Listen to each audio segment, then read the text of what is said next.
नमस्कार, आप देख रहे हैं भारत की आवाज़ न्यूज़ चैनल। मैं हूं सद्दाम हुसैन। आपको बता दें, विष्णु कस्बे में चल रही श्री भागवत कथा का आज तीसरा दिन है। कथावाचक आचार्य रामजी द्विवेदी जी महाराज वृंदावन वाले कथा कह रहे हैं। कथा आयोजक श्री ज्ञानचंद दीक्षित जी विष्णुगढ़ वाले हैं। कथा का विराम 4 दिसंबर 2022 को होगा। विष्णुगढ़ से सद्दाम हुसैन की खास रिपोर्ट। आश्रम पर नहीं आऊंगी, आपको वचन देती हूँ। रोकर के सबरी मतंग ऋषि से भीख मांग रही है। मतंग ऋषि ने जैसे ही सबरी को रोते हुए देखा तो मतंग ऋषि ने अपनी माला वहीं फेंक दी और छाल से नंगे पैर उठकर के भागे और सबरी के पैरों में गिर पड़े कि तू तो मेरी बिटिया है, इस आश्रम को छोड़कर कहीं नहीं जाएगी। चरणों में गिर पड़े। और शिष्यत्व दे दिया सबरी को। कई वर्ष सबरी ने बहुत सेवा की। मतंग ऋषि का अंतिम समय आया, बेटी तूने मेरी इतनी सेवा की है, मैं तुझे आशीर्वाद देता हूँ कि परमात्मा के दर्शन के लिए तुझे अयोध्या या मथुरा नहीं जाना पड़ेगा। एक दिन परमात्मा चलकर तुझे दर्शन देने तेरे आश्रम पर स्वयं आएंगे। गुरु के वचन अटल कर मानो। गोस्वामी जी कह रहे हैं, बरदाओ गुरु पद पदम पदा।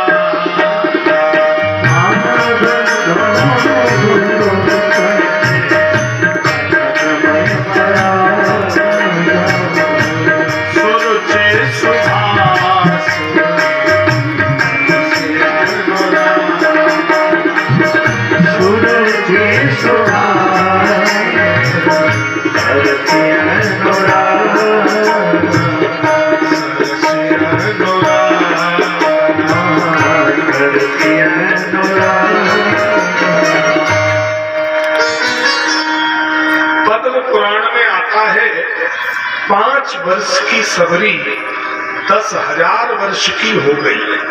राम जी नहीं आए, झुर्रियां पड़ गई, बाल पक गए, कमर झुक गई, पर प्रतीक्षा में कोई प्रतीक्षा नहीं है। आज मेरे राम आएंगे, आज मेरे राम आएंगे।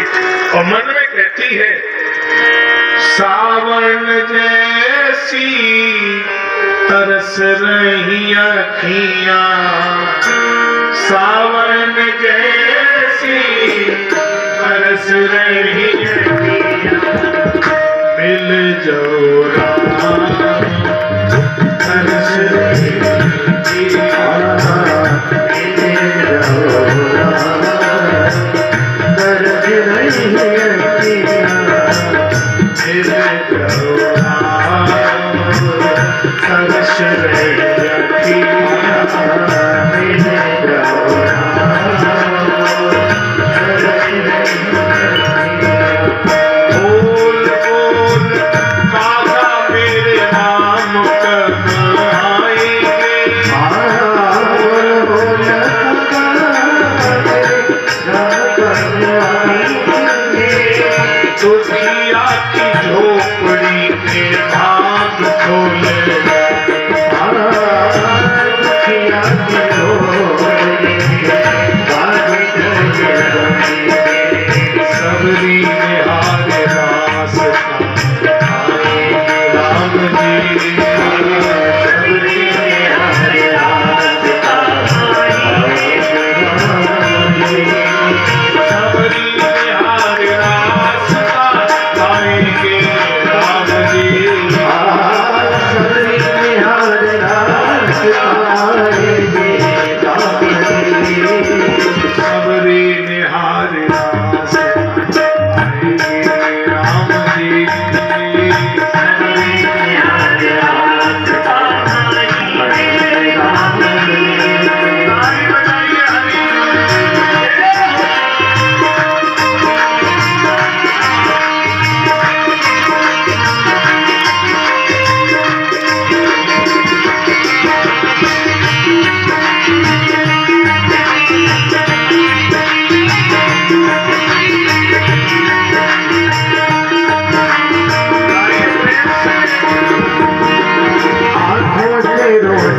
अपने राहें तिहारती, आँखों से रोज अपने राहें तिहारती, राहें तिहारती वो तो माटी निकालती, राहें तिहारती वो तो माटी निकालती,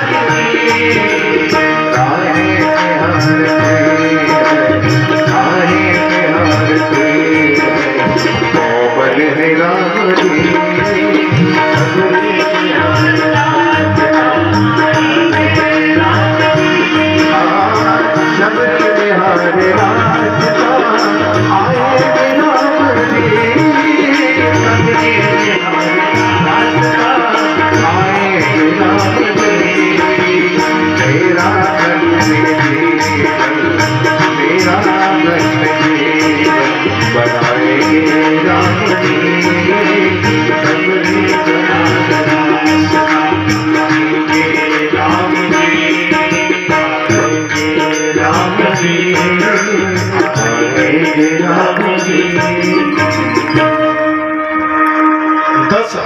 वर्ष की सबरी हो गई है। 10,000 वर्ष बीतने के बाद राम जी आए हैं सबरी के आश्रम में। शबरी के आश्रम पगुधारा, ब्रह्मचारी आरती की थाल लेकर के भागे, माला लेकर के भागे, बोले ब्रह्म का पदार्पण हुआ, कोई वेद मंत्र गाओ, कोई मंत्र गाओ। भगवान ने हाथ जोड़े, भैया ये माला अलग रख दो, ये आरती की थाल अलग रख दो, हमें ये बताओ मेरी माँ कहाँ है। माँ राम की कह रहे मेरी माता का घर कहाँ है।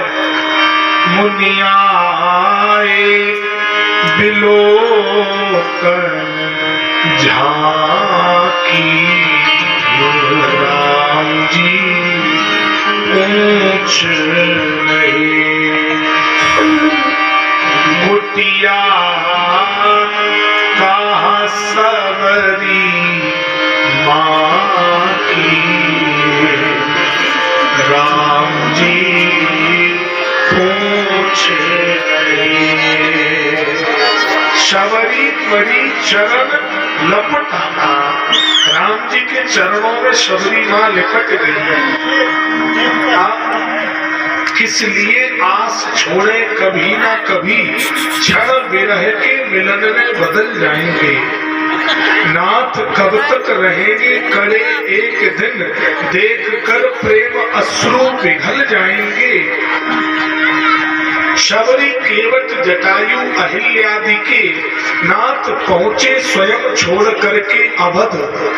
यह घटना है सच, तो भरोसा हमें खुद ब खुद नाथ आकर के मिल जाएंगे। स्वप्न साकार कर दो ये राजेश का, न जाने कब प्राण तन से निकल जाएंगे, कोई भरोसा नहीं है। इसके बाद विदुर जी से उद्धव जी ने कहा कि आप मैत्री ऋषि के दरबार में चले जाइए। मैत्री ऋषि कहाँ रहते हैं? द्वारे ध्वनित्याम ऋषभा कुरूड़ा,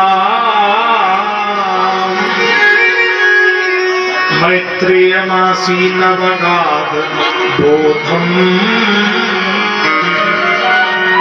ऋषिकेश में मैत्री ऋषि का आश्रम है। यहाँ पर विदुर जी ने निवेदन किया कि सुख का कर्म दुख क्यों देता है। हमने लड़के की शादी की कि घर में बहू आएगी तो बहू से हमें सुख मिलेगा, पर बदले में बहू से मिला क्या? दुख। हमने कोई धंधा या नौकरी की कि हमें सुख मिलेगा, पर बदले में मिला क्या? दुख। सुखाय कर्माणि करोति लोके नातम सुखम वान्यदपार मम्बा, वन्देय भूयस्तत एव दुःखम यदत्र युक्तम भगवान वदेन्ना। मैत्री ऋषि ने कहा है, सूत्र है, आप लोग बोलो, कल्पित सुख का नाम, कल्पित सुख का नाम ही दुख है, ही दुख है। ये सूत्र जो जीवन में अपने उतार लेगा उसे कभी दुख नहीं हो सकता। कल्पित सुख का नाम, जैसे हमने कल्पना की कि इस साल खेत में आलू 5 लाख रुपए का होगा, तो आलू 2.5 लाख रुपए का बिका तो हमें क्या हो गया? दुख। हमने कल्पना की कि हमारी बहू बहुत सुंदर आएगी, बिना हमारे मर्जी के घर से बाहर नहीं निकलेगी, इनकी बहू ने जैसा किया ऐसा हमारी थोड़ी करेगी। तो बहू आई और बहू ने सेवा नहीं की तो सास को क्या हो गया? दुख। अरे सीधी बात है, मन में ये सोच लो, बहू आए सेवा करे तो बढ़िया, तो न करे तो बढ़िया, तो बताओ दुख होगा क्या? कल्पित सुख का नाम ही दुख है। ये मैत्रेय ऋषि को आज यहाँ बताना पड़ा, विदुर जी को। फिर सृष्टि क्रम वर्णन बताया, अनादिकाल में जल ही जल है और एक अंडा हजारों वर्ष पड़ा रहा। अंडा फूटने से विराट पुरुष नारायण की उत्पत्ति हुई, नारायण की नाभि से कमल, कमल पर ब्रह्मा, और ब्रह्मा के 4 मानस पुत्र हुए हैं, सनक, सनंदन, सनातन, सनत कुमार। 10 मानस पुत्र हुए, मरीचि, अत्रा, अंगधा, पुलस्त, पुलहा, क्रतु, भृगु, वशिष्ठ, दक्ष, और 10वें नारद जी। फिर इनके दोनों भौहों के मध्य से भगवान शंकर का पदार्पण हुआ, के द्वारा मैथुनी सृष्टि होने लगी। इसके पहले मैथुनी सृष्टि नहीं होती थी। इनके 5 संतानें हैं, देवहूति, आकुति, प्रसूति, प्रियव्रत और उत्तानपाद। हिरण्याक्ष पृथ्वी रसातल में ले गया तो भगवान ने सूखड़ा अवतार धारण करके डालों पे रखकर हिरण्याक्ष का वध किया और पृथ्वी को भगवान बाहर लेकर के आए। बोलो भक्तवत्सल भगवान की जय हो। तो इनके जो मजली बिटिया है देवहूति, इनका विवाह कर्दम ऋषि के साथ हुआ। कर माने इंद्री और दमन, जिसने अपनी इंद्री का दमन कर दिया हो उसी का नाम कर्दम। इनकी 9 पुत्रियां हुई हैं और 10वें में भगवान कपिल का जन्म हुआ है। कपिलस्तु भगवान स्वयं। बोलो कपिल भगवान की जय हो। कर्दम ऋषि बोले देवी अब हम सन्यासी बनना चाहते हैं। कभी कभी घर में माताओं का भाइयों से झगड़ा हो जाए तो ये भाई लोग धमकी देते हैं कि हम वृंदावन चले जाएंगे, हम बाबा बन जाएंगे, अब छोड़ देंगे 1 मिनट में। वो हम छोड़ दे तो सबको समझ में आ जाएगा, हम हाँ तुरंत हम घर छोड़ के चले। भाई लोग कभी कभी धमकी देते घर छोड़ देंगे। तो ये कर्दम ऋषि से देवहूति मैया कह रही है, आप लोग भी यही कह दिया करो। मैया क्या कह रही है? घर छोड़े जो घर मिले, ये घर छोड़ने से अगर वो घर मिले तो घर तजिए कंत, और घर छोड़े घर घर फिरो तो घर ही बनिए संत। ये घर छोड़ के वो घर मिले तो चले जाओ, और ये घर छोड़ के घर घर फिरो तो घर ही बनिए संत। साधु बनना कठिन है, जैसे पेड़ खजूर, चढ़े तो चाखे प्रेम रस और गिरे तो चखना। साधुता का वृक्ष बड़ा कठिन है। प्रेम गली अति सांकरी, जावे दुई न समाये, और जब मैं था तब हरि नहीं, और जब हरि है मैं। आहा। तो आज कर्दम ऋषि तपस्या करने चले गए तो देवहूति मैया ने कपिल भगवान से ये पूछा कि नर्क और स्वर्ग कितने होते हैं और कौन सा प्राणी किस कर्म के द्वारा किस नरक में डाला जाता है। तो यहाँ पर भगवान कपिल ने 4 नरक और 4 स्वर्ग बताए जो जीव को यही भोगने पड़ते हैं। वो 4 नरक कौन से हैं? विशुंगर वाले ध्यान से सुन लो। महले कपड़े करज सिर, घर कलिहारिन नारी नालायक औलाद हो तो नरक के लक्षण चारे। मैले कपड़े, शरीर गंदा, कपड़े गंदे, घर में गंदगी, घर के बिस्तर गंदे, किचन गंदी, आंगन में गंदगी, घर के पनारे में गंदगी, घर की नाली में गंदगी, गली में गंदगी, दरवाजे पर गंदगी, यही नरक है तो यही स्वर्ग है। साफ सुथरा रखिए, दरवाजा, गली, घर, कपड़े, शरीर स्वच्छ रखिए। महंगे कपड़े, कर्ज से, कर्जा लेना भी नरक है। कभी कभी कुछ लोग देखे कि पड़ोसी के घर अगर समोसा जलेबी आएंगे तो आएंगे, हमारे भी घर, हम क्या कम है, हम कर्जा लेकर मनाएंगे। तो कभी शरीकत में कर्जा लेना नहीं चाहिए, ये नरक का लक्षण है। घर कलिहारिन नारी, और घर में स्त्री कलेशनी हो, किसी किसी की पत्नी सूरजमुखी और किसी किसी की पत्नी चंद्रमुखी और किसी किसी की ज्वालामुखी। एक सज्जन की पत्नी बहुत लड़ाका, दुनिया से चल बसी। जमुना जी ने अंतिम संस्कार किया तो मेघों की गर्जना हुई, बादल गरजे, पति बोला पहुंच गई, पहुंच गई। अगल बगल वाले बोले कहाँ पहुंच गई? बोले घर में रही तब तक ऐसे ही बर्तन पटकती थी, वहां पहुंच के अपना असर दिखा दिया। घर कलिहारिन नारी, तो जीते जी नरक है जीवन में। देखिए, बहुत ज्यादा घर में कलेश नहीं करना चाहिए। एक दिन है तो चल जाए, जिंदगी बहुत बड़ी है। बात बात पर कुछ माताएं, कुछ भाई बहुत झगड़ा करते हैं। कलेश जिन पति पत्नी में होता है उनकी बहुत लंबी कुछ लक्षण आपको बता दें। सास के बिलो के सिंघनी सी हुंकार भरे, नंद के बिलो के नागिन सी फुनफुनात है,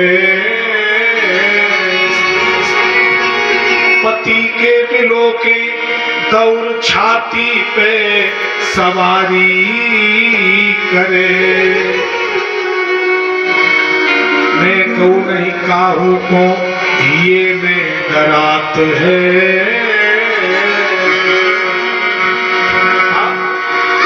दास राम जी विचार कहे, कैसे ब्याहे ते तो कुंवारुई नीको। फूले फूले फिरते हो तो आओ ब्याह। पंडित जी विवाह में मांग भराई की रस्म कराते हैं कि बिटिया की मांग भरो। लड़का एक ही बार में मांग भर देता है। पंडित जी कहते हैं कि दिमाग तो लगा लो, ये मांग भरने का मतलब ये है आज तो मांग भरो, तो आज की बात ये जो मांगे सो भरो, हिम्मत हो तो भरो, न घर जाओ। ये मांग भरना बड़ा खराब है। एक बार जो इस मांग के चक्कर में पड़ जाता है तो उसकी जिंदगी भरते ही भरते निकल जाती है।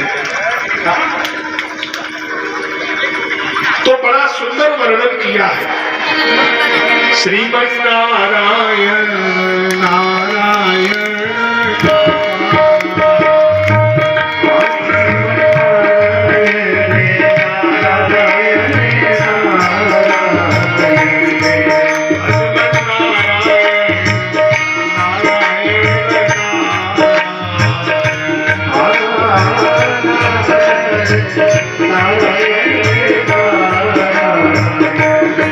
जय जय नारायण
कह रहे